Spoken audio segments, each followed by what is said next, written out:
Do you ever look around and think, wow, the world is a crazy place, and it just seems to get crazier and crazier?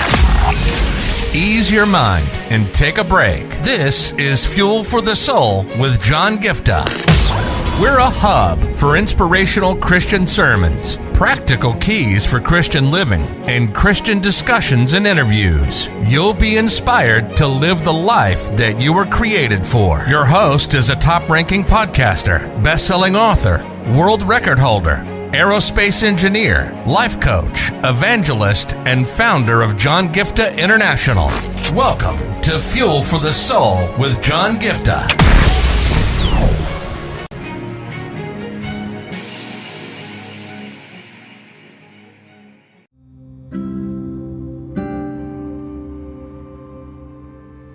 When we start off on a new venture, when you are starting a new ministry, a business, or a training program, whatever you're doing, maybe you just brought out a new book, a new initiative, what do?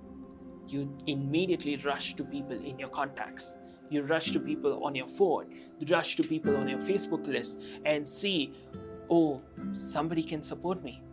And you have this idea like, wow, I have 2,000 friends on Facebook, which means they're going to support me, like me. And after you start your venture, that's when you realize, oh my goodness, I can have 2,000 friends on Facebook.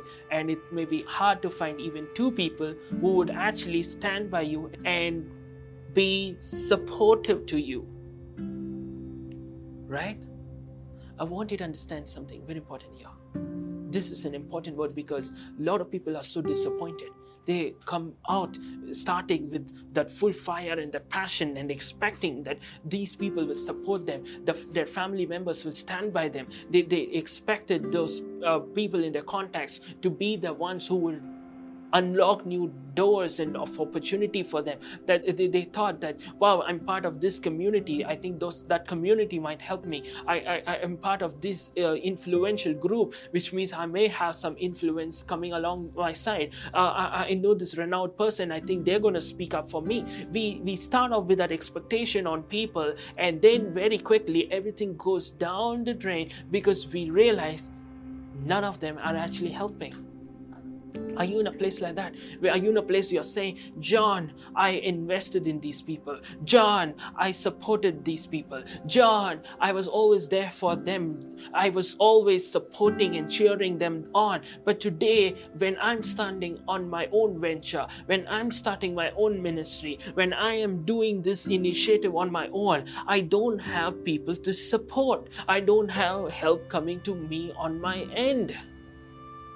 Are you in a place like that? Now, listen to this carefully. You may be in a place in your life today. You're saying, John, all the people I supported and stood by, they're growing, they're gone to new levels, but here I am. Nobody to support me, nobody to stand by me, nobody to help me. What will I do? Well, I'm here to tell you something very important here.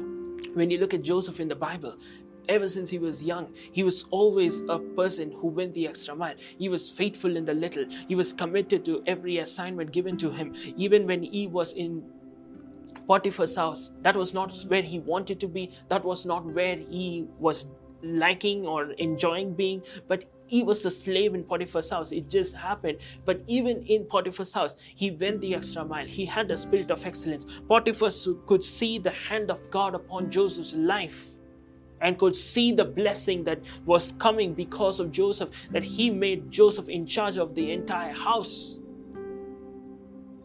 Potiphar has seen all of that. But Potiphar did not stand by Joseph.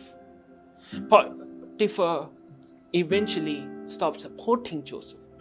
When Joseph was in the prison, you have to remember, he ended up helping the cupbearer. And he thought, wow, I'm helping the cupbearer. And he says, when you get back to the palace, tell the Pharaoh that I'm wrongly accused and I'm here so that I can be set free. But that cupbearer forgot about him. You may be in a place, people you invested in forgot about you. People you stood by and who have seen the power of God and the hand of God upon your life have just stopped supporting you. And you're saying, people in my contacts, the people in Joseph's contacts at that moment were Potiphar and the cupbearer, and the two people in Joseph's contacts had stopped supporting Joseph. The two people in Joseph's contacts no longer stood by him. The two people in Joseph's contacts were not helping him in any way. The two people in Joseph's contacts were just there in his contacts, but he could not see any help coming from them. You may be in a place where you are saying, John, I'm supporting people, I stood by them, these are the people in my contacts, but there's none to help. Are you feeling like that? But here's the amazing, beautiful thing that happens. That Joseph, in the prison, he thought the people in his contacts would help him. He thought, okay, fine, Potiphar is an old story.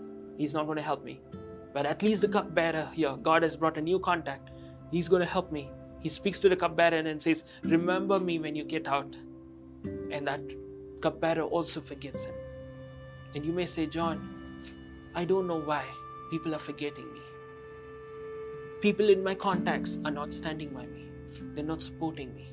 But here's the beautiful thing, that eventually the key to the next level that God had for Joseph did not come from somebody in his contacts, not from somebody within his reach, but the Pharaoh himself called Joseph and gave him the opportunity to be the prime minister equivalent of the most powerful nation in the world at the time, Egypt. Now think about this important thing. The Pharaoh, somebody outside his league, somebody outside his contacts, somebody way out of his reach, reached out and pulled him out of the prison and gave him the key to the next level of his destiny. What I want you to understand is your help is coming from outside your contact list. You're looking from within your contact list and saying, nobody's helping me. You're saying people within your reach are not standing by you. Listen carefully. When you are faithful, when you stand and be the kind of person that God wants you to be, when you are committed to do what God has called you to do, when you are going the extra mile, having the spirit of excellence, your help is coming from outside your contact list. People you never thought would stand by you, people who you never thought would help you are going to come helping you. It's going to happen. It's going to happen. Now I want to just close with this example from my life to share this as a testimony. I'm so grateful to God to see what the Lord has been doing. As some of you would have just noticed that we had some people I really looked up to coming on my podcast. Like we had Gabriella Grace, an actor from Disney and Hollywood, who's been on many renowned shows like Coop and Cammy that I watched.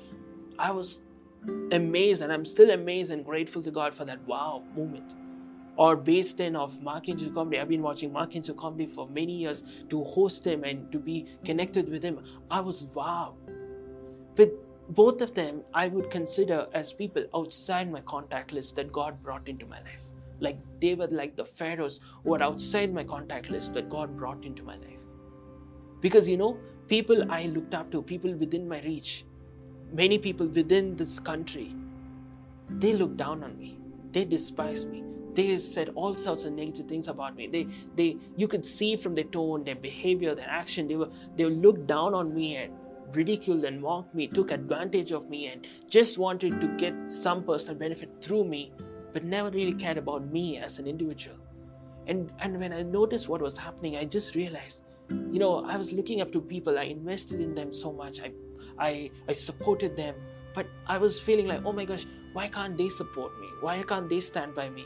And I was in such a scenario when God beautifully orchestrated these connections. You see, that's when God was showing me this beautiful illustration. Like people within Joseph's reach did not support him or stand by him. Like the people who I thought would stand by and support, the people I had invested in, whom I thought would, maybe come back and help me out, I thought they would stand by. That didn't happen.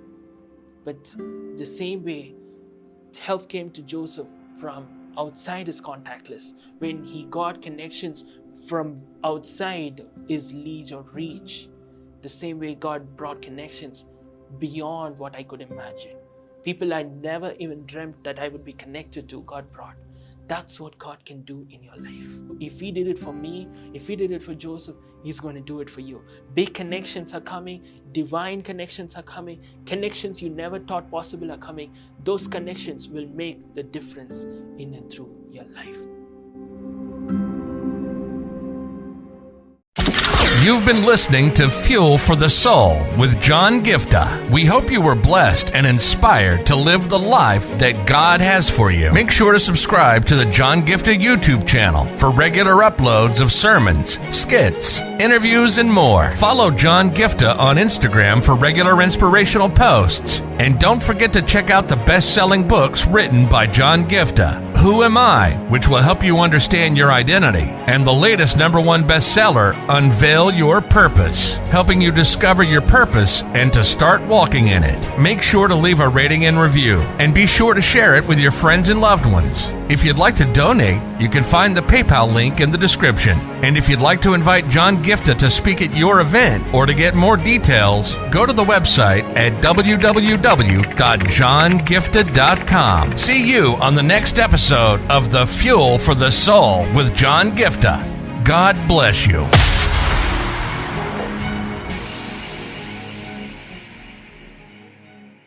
If your heart stops beating now, do you know where you're going? If you came face to face with death now, do you know where you're going? And this is not a message of condemnation. This is a message of hope. There is a God who loves you so much. He sent His only Son, Jesus Christ, to come down and pay a heavy price by shedding every drop of His blood on the cross. Thank you for dying for my sins.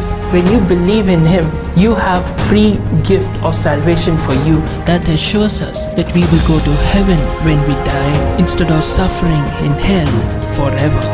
I just encourage you today to make the simple step of faith and say, Jesus, I thank you for what you did on the cross. Thank you for giving me this gift of eternal life.